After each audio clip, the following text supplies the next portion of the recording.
ଏହା ହେଉଛି ଉପନ୍ୟାସର ଅଷ୍ଟମ ଅଧ୍ୟାୟ। ଏହି ଅଧ୍ୟାୟରେ ବିନାୟକ ଓ ଚିନ୍ମୟୀର ବିବାହର ସରିଯାଇଛି।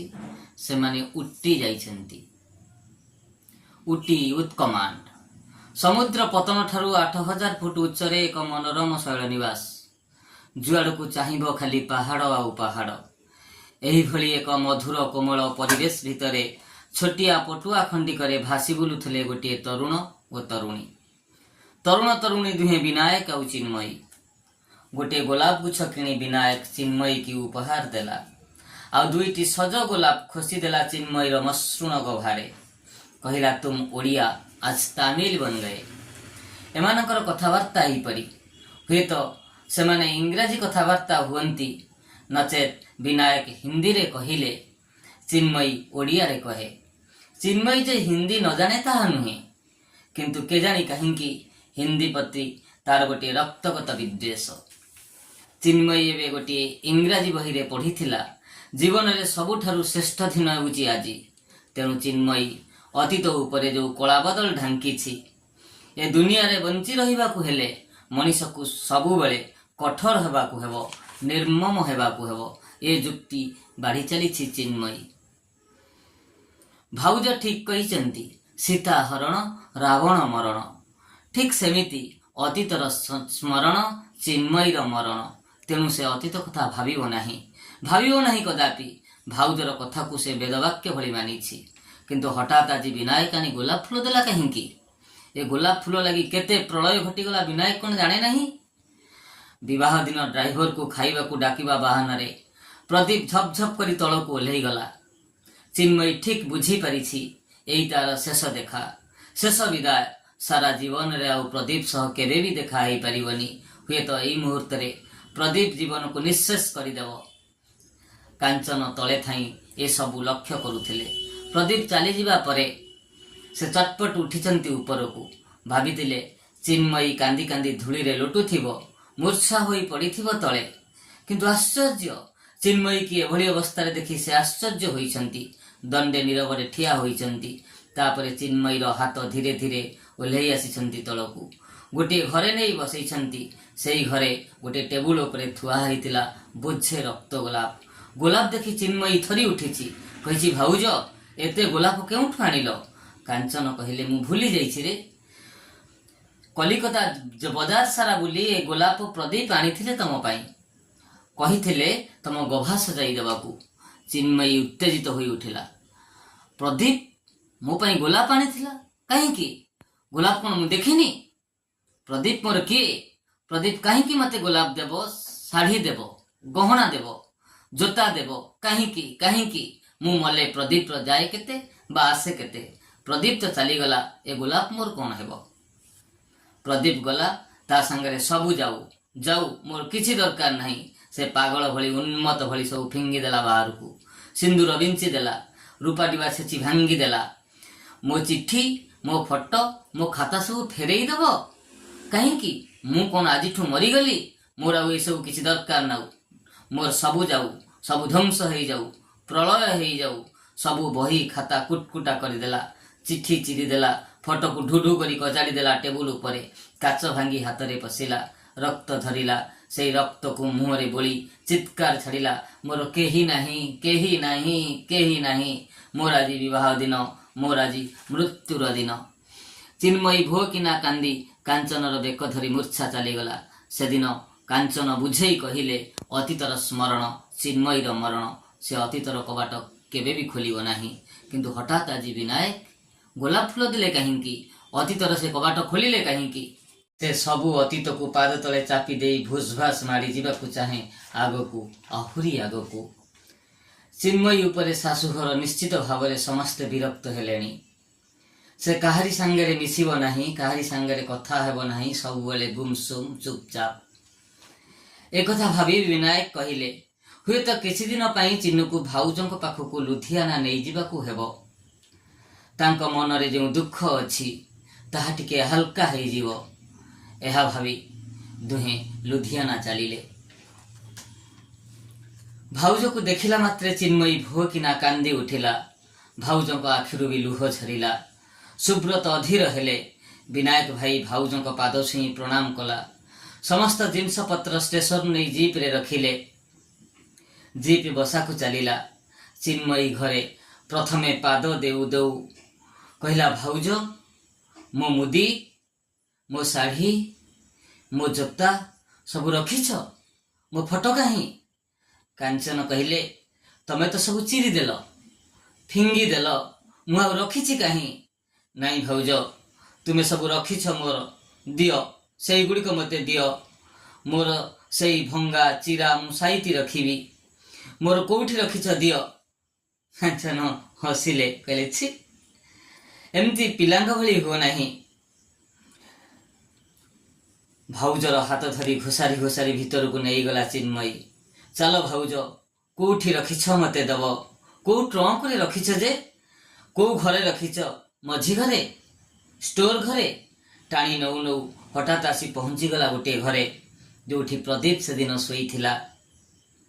आ जोठी से राति 3:30 आह चिन्मयी की थक्का होई ठिया होई गला। मुंड घूरी गला जेमिति। सेई बिछना चदर, सेई रंग। ओह मो मुंड कौन हो जाउछि भाउज, मु आउ जाई परिबिनी आगकू। तुमरी कोଳରେ मथा रखी सोई पड़िबी भाउज। अच्छा भाउज, तमे प्रदीप कथा जानिछ? प्रदीप कौन करुछि? कोठी अछि? प्रदीप भल अछि ना? सते भाउज, मो मुंड खाओ। सत कहिल, मो शाढ़ी गहना रखी ना? मो बही मो जोता कोठी रखिछ? सत कहूछि रे, मु किछि रखिनी। तुमे तो शाढ़ी फिंगी देल, गहना फिंगी देल, चिठी चिरी देल, फोटो ढुढु करी कचाड़ी टेबुल उपरे भांगी देल। आ मु रखंती कौन? बहुत खोजा खोजी करी मुदी आउ हार पाइथिली। भाई कहिले, ए जिनस पाई एते कंदल, आकु आउ रखी लाभ नाही। से सब बणिया दुकान रे भांगी नुआ गहना तम पाई गढ़ी देले। से शाढ़ी तांकर जने घनिष्ठ बंधुक स्त्री को देई देले, जी तम विवाह को 2000 टंका उपहार देइथिले। तमे किछि बुझिना भाउज। तमे हृदय बुझना, स्नेह बुझना, प्रेम बुझना, तम हृदय रे अश्रु बुझना, अभिमान बुझना। तमे कहीं मोर सब नष्ट करदेल। मोर से चिरा भंगा जिनिस थांता पछे ताकू प्रदीप देइथिला। ता देहरे प्रदीप रा हाथ लागिथिला। ताकू प्रदीप अश्रु भिजेई देइथिला। ता भितरे प्रदीप रा आत्मा थिला, निश्वास थिला, ता छाती रा कोह थिला। तमे कहीं फिंगी देल से सबू। चिन्नू कांदी कांदी लोटी पड़िला भाउज कोଳରେ। कांचन हाथ धरी उठाइले, कहले, जहा गाली दौच दियो, मु तो रखी पारिनी। चिन्नू चिड़ी उठिला, कौन बुझिबो प्रेमर अर्थ? तमे यूजलेस, तमे मूर्ख। कांचन हसी हसी कहले, आसुचना, तम पाई गोटे भल गप बही रखिछि, पढ़िबा को देवी। नाई भाउज, मते क्षमा कर, मोर मोटे इच्छा होनी जीवाकू। चिन्नूर हाथ धरी कांचन एक प्रकार टाणी नहीं गले। कोठा उपरे गोटे मात्र कोठरी। सेठी कांचनर लाइब्रेरी। छोटिया आलमीरा दुईटी। सेथिरे थाए गोटे ओडिया बही आउ गोटे इंग्राजी बही। चिन्मयी भीतर को नहीं कांचन कांची बढ़ई देले, नियो एई आलमारी चाबी खोल। कांचन तलकू गले। चिन्नू आलमारी खोलिला। चिन्मयी चित्कार करी उठिला, भाउज तमे कोठी? भाउज, मु कौन देखुछि? मु मृत ना जीवित? आलमारी मझी थाकरे बही नाही। गोटे सुंदर गैरिक बसन परा हेइछि। मझीरे चिन्मयीर फोटो नुआ स्टांड रे बंधा होई थुआ हेइछि। तार गोटे पाखरे प्रदीप देइथिबा सुना हार, सुना काच, सुना मुदी पाउंजी। आर पाखरे ता जोता हलक। चिठीटी पूरापूरी चिरी जाइथिला। तेणु ता पछरे अठा देई जोड़ा जोड़ी करी गोटे फोटोरे बंधा हेइछि। ता पाखरे प्रदीप सेई इंग्राजी कविताटी मेरी बर्ड्स आर सिंगिंग। आउ ता देह को लगी गोटे काच जार रे केते गुड़िए सुखिला गोलाप फूल। भाउज, भाउज, चिन्मयी चित्कार करी उठिला। धीर पदक्षेप रे ऊपर को आसिले कांचन। कांचनर गोड़ दुईटी मुठेई धरी चिन्नू कहिला, भाउज तमे देवी ना मानवी? मु को भाषा रे तुमको क्षमा मागिबी? को भाषा रे तुमको कृतज्ञता जणाइबी? को भाषा रे तुमर ऋण सुझिबी? मु किछि बुझी पारुनी। भाउज गो, तुम भली जननी मते जुगे जुगे मिलू। मो भली कृतघ्न निर्लज पाजी तुमको केबे न मिलू। चिन्नू कहिला, भाउज मोर गोटे छोटिया मागुणी रखिबो? हेई ଏଇ ମୋର ଗଭାରେ ଏ ଗୋଲାପ ଫୁଲ ଗୁଡ଼ିକୁ ସଜେଇ ଦିଅ ନା। ପ୍ରଦୀପ ବୋଧେ ସେଇ କଥା ତମକୁ କହିଥିବ। ଦିଅ ଦିଅ ଭାଉଜ। ପ୍ରଦୀପ ମୋର କେତେ ପ୍ରିୟତମ ମୋର। ତମେ ସବୁ ଜାଣିଛ, ସବୁ ଦେଖିଛ ଭାଉଜ। କାଞ୍ଚନ କେତୋଟି ଶୁଖିଲା ଗୋଲାପ ଫୁଲ ଚିନୁର କବରୀରେ ଖୋସିଦେଲେ। ଚିନୁ କହିଲା, ଭାଉଜ ଆଉ ଗୋଟେ କଥା କହିବି। ବିଲାତ ଯିବା ଆଗରୁ ଥରେ ଗଞ୍ଜା ଯିବା, ଥରେ ପ୍ରଦୀପକୁ ଦେଖି ଆସିବା। ଚାଲ। ନାଇଁ କାଲି ଚାଲ। ତମେ ଯିବ ଭାଉଜ? ଭାଇ କିଛି କହିବେନି? ଭାଇ କହିବେ? କାହିଁ କହିବେ? ସେ କିଛି କହିବେନି। ସାମାନ୍ୟ ଶୁକନ ପକ୍ଷୀ ଯଦି ଶକୁନ୍ତଳାକୁ ରକ୍ଷା କରିପାରିଲା, ମୁଁ ତୁମକୁ ବକ୍ଷ ତଳେ ପୁରେଇ ରଖିପାରିବିନି? ଚିନୁର ମୁଣ୍ଡ ଆହୁରି ଥରେ ନଇଁ ଆସିଲା ଭାଉଜଙ୍କର ପାଦ ତଳକୁ। ପରଦିନ ସକାଳ। ଉତ୍କଳ ଏକ୍ସପ୍ରେସର ଗୋଟିଏ ଫାର୍ଷ୍ଟ କ୍ଲାସ କମ୍ପାର୍ଟମେଣ୍ଟରେ ବସିଥିଲେ ଚିନୁ ଆଉ କାଞ୍ଚନ। କାଞ୍ଚନ ଗୋଟିଏ ଚିଠି ପଢ଼ୁଥିଲା ଅଭିନିବିଷ୍ଟ ଚିତ୍ତରେ। ସେ ଚିଠିଟି ପୁଣି ପ୍ରଦୀପର। କାଞ୍ଚନ ଭାବମୟ ହୋଇ ଉଠିଲେ। ଧନ୍ୟ ପ୍ରଦୀପ, ଧନ୍ୟ ତମ ପ୍ରେମର ପରାକାଷ୍ଠା। ଚିନୁ କହିଲା, ଆଉ କହିଲନି ତ। ଧନ୍ୟ ଚିନୁ, ଧନ୍ୟ କୃତଘ୍ନତାର ପ୍ରତିମୂର୍ତ୍ତି।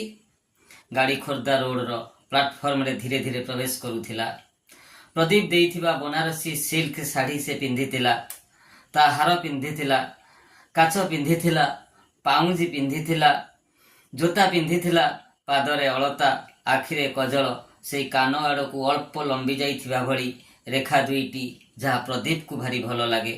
ମଥାରେ କେଇଟି ଚୁନାବାଳ, ପଛ ଆଡ଼େ ଅଭିଆଡ଼ି ଝିଅଙ୍କ ଭଳି ଲମ୍ବା ବେଣୀ, ବେଣୀରେ କେଇଟି ସଜ ଗୋଲାପ ସହିତ ଶୁଖିଲା ଗୋଲାପ ପାଖୁଡ଼ା କେଇଟି। ଠିକ୍ ଗୋଟିଏ ନଟି ଗାର୍ଲ, ଫାଜିଲ ଗାର୍ଲ। ପ୍ରଦୀପକୁ ଏଇ ବେଶ ଭଲ ଲାଗେ। ଏଇ ବେଶ ପିନ୍ଧି ସେ ଆଜି ଗଞ୍ଜା ଯାଉଛି ପ୍ରଦୀପକୁ ଦେଖିବାକୁ, ପ୍ରଦୀପ ଠାରୁ ଶେଷ ବିଦାୟ ନେବାକୁ। କାଞ୍ଚନର ହାତ ଧରି ଚିନୁ ତଳକୁ ଓହ୍ଲେଇ ଗଲା। ଛାତି ଉଠୁଥିଲା ପଡ଼ୁଥିଲା, ସହସ୍ର ଲହଡ଼ି ଭାଙ୍ଗୁଥିଲା ଛାତିରେ। ପ୍ରଦୀପ ଥିବ ତ? କଥା ନ କହୁ, ଆଦର ନ କରୁ, ଆଡ଼ ଆଖିରେ ନ ଚାହୁଁ, କିନ୍ତୁ ସେ ଥାଉ, ଭଲରେ ଥାଉ।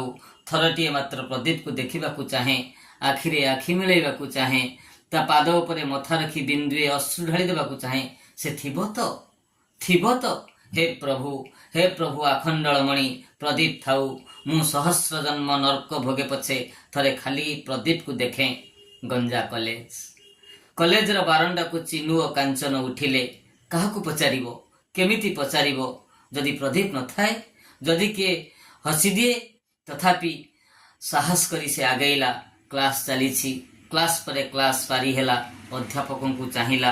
ପ୍ରଦୀପ କାହିଁ? ହଠାତ୍ ଆସି ପହଞ୍ଚିଲା ପ୍ରିନ୍ସିପାଲଙ୍କ ଦୁଆର ପାଖରେ। ସାହସ କରି ଦୁହେଁ ଭିତରକୁ ପଶିଲେ। କ୍ଷମା କରିବେ, ମୁଁ ପଞ୍ଜାବରୁ ଆସିଛି। ପ୍ରଦୀପ ପଟ୍ଟନାୟକ ସହିତ? ଚିନୁ ପଚାରିଲା। ପ୍ରଦୀପ ପଟ୍ଟନାୟକ? ପ୍ରିନ୍ସିପାଲ ଥତମତ ହେଇ ଚାହିଁଲେ। ଚିନୁ ଆଖିରୁ ନିଆଁ ବାହାରିଗଲା। କହିଲା, ହଁ ଆଜ୍ଞା, Pradeep Pattanayak, lecturer in English. Pradeep Pattanayak ତ 3 ମାସ ହେବ ଚାକିରି ଛାଡ଼ି ଦେଇଛି। ଚାକିରି ଛାଡ଼ି ଦେଇଛି? ପ୍ରଦୀପ ଏଠି ନାହିଁ?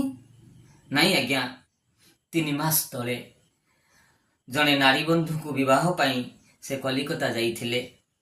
ଆଉ ସେ ଯାଇଛନ୍ତି, ଆଉ ଫେରି ନାହାନ୍ତି। ବୋଧହୁଏ ସେ ଆତ୍ମହତ୍ୟା। ଓଃ, ପ୍ରଦୀପ ନାହିଁ? ନା, ଏହା ହେଇପାରିବେନି। ଓହୋ ଭଗବାନ। କଲେଜ ସାମ୍ନାରେ ପାହାଚ ଉପରେ ଭାଉଜକୁ କୁଣ୍ଢେଇ ଧରି ଭୋ କିନା କାନ୍ଦି ଉଠିଲା ଚିନ୍ମୟୀ। ଗୋଟା ପିଟିଲା ମୁଣ୍ଡ ଭୂଇଁରେ। କାନ୍ଦି କାନ୍ଦି ଶେଷକୁ ମୂର୍ଚ୍ଛା ଚାଲିଗଲା। ତାକୁ କି କଷ୍ଟରେ ଟେକି ହିନିମାନ ହୋଇ କାଞ୍ଚନ ଶେଷରେ ଷ୍ଟେସନକୁ ଆଣିଲେ ଭଗବାନ ହିଁ ଜାଣନ୍ତି। ଏ ତ ଥିଲା 8ମ ଅଧ୍ୟାୟ। 9ମ ଅଧ୍ୟାୟରେ ଚିନୁ ପ୍ରଦୀପକୁ ପୁଣି କେଉଁଠି ଖୋଜିବାକୁ ଯିବ ବା ପ୍ରଦୀପର କି ଖବର ପାଇବ, ତାହା ଜାଣିବା।